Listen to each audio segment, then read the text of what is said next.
Alléluia. Alléluia, Alléluia, Alléluia, Alléluia, Alléluia.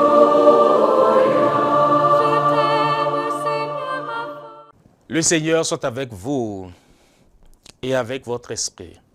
Évangile de Jésus-Christ selon saint Matthieu.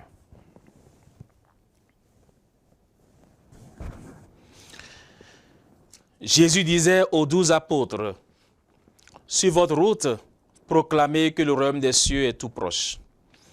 Guérissez les malades, ressuscitez les morts, purifiez les lépreux, chassez les démons. Vous avez reçu gratuitement, donnez gratuitement. Ne vous procurez ni or ni argent, ni petite monnaie pour en garder sur vous. Ni sac pour la route, ni tunique de rechange, ni sandales, ni bâton. Car le travailleur mérite sa nourriture. Dans chaque ville ou village où vous entrerez, informez-vous pour savoir qui est digne de vous accueillir et restez chez lui jusqu'à votre départ. En entrant dans la maison, saluez ceux qui l'habitent. Si cette maison en est digne, que votre Père vienne sur elle. Si elle n'en est pas digne, que votre Père retourne vers vous. Si l'on refuse de vous accueillir et d'écouter vos paroles, sortez de cette maison ou de cette ville en secouant la poussière de vos pieds. Amen, je vous le dis, au jour du jugement, Sodome et Gomorrhe seront traités moins sévèrement que cette ville. Acclamons la parole de Dieu. Louange à toi, Seigneur Jésus.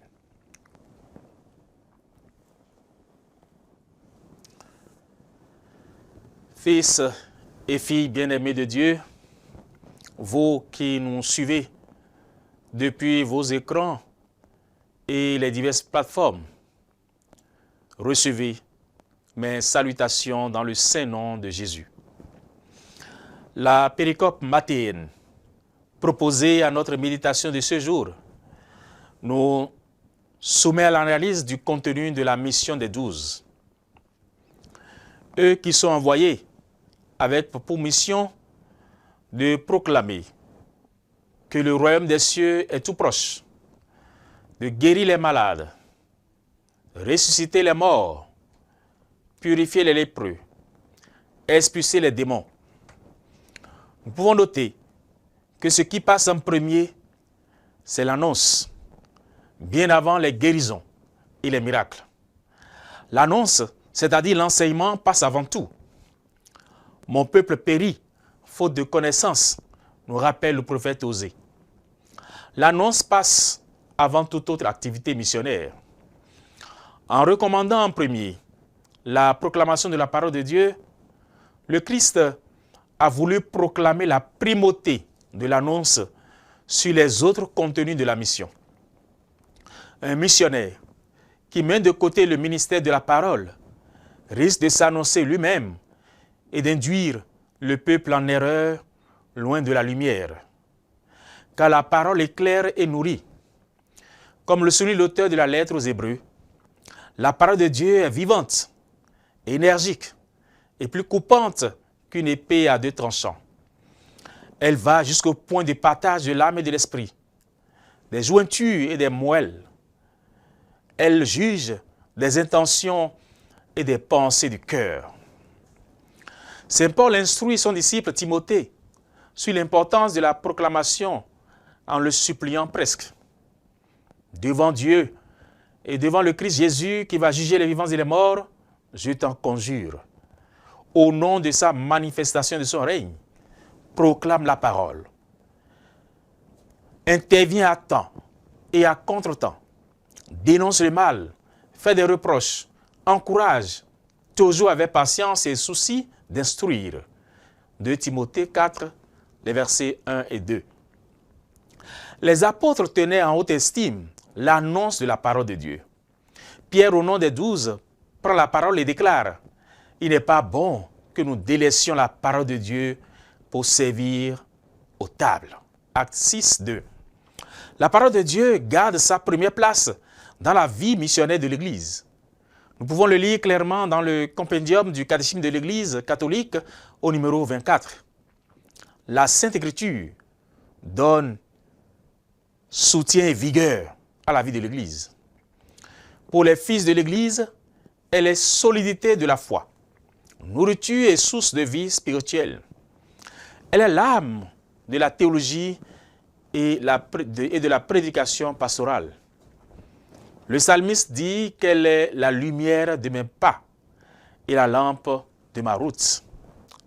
C'est pourquoi l'Église exhorte à la lecture fréquente de la Sainte Écriture, car ignorer les Écritures, c'est ignorer le Christ, comme le souligne Saint Jérôme.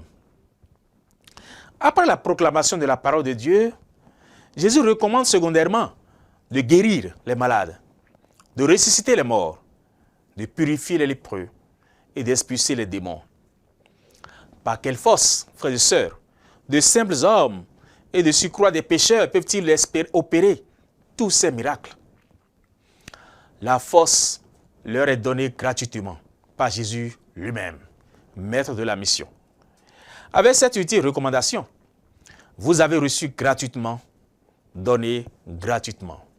Il n'y a donc pas de service à vendre.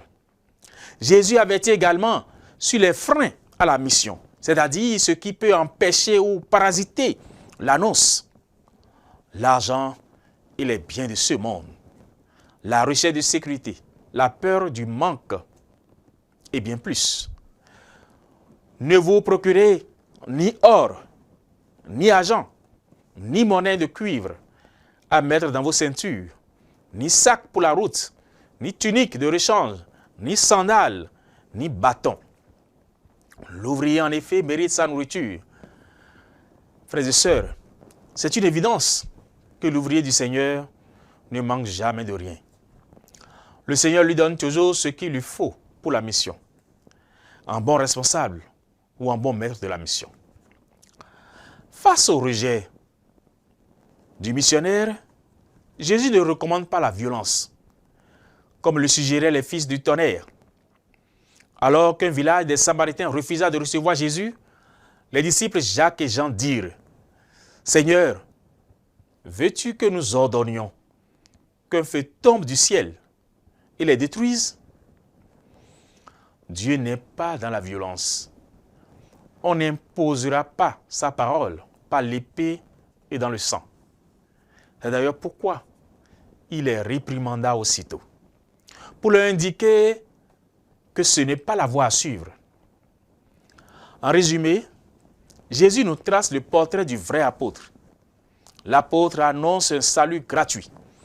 Il a été choisi gratuitement.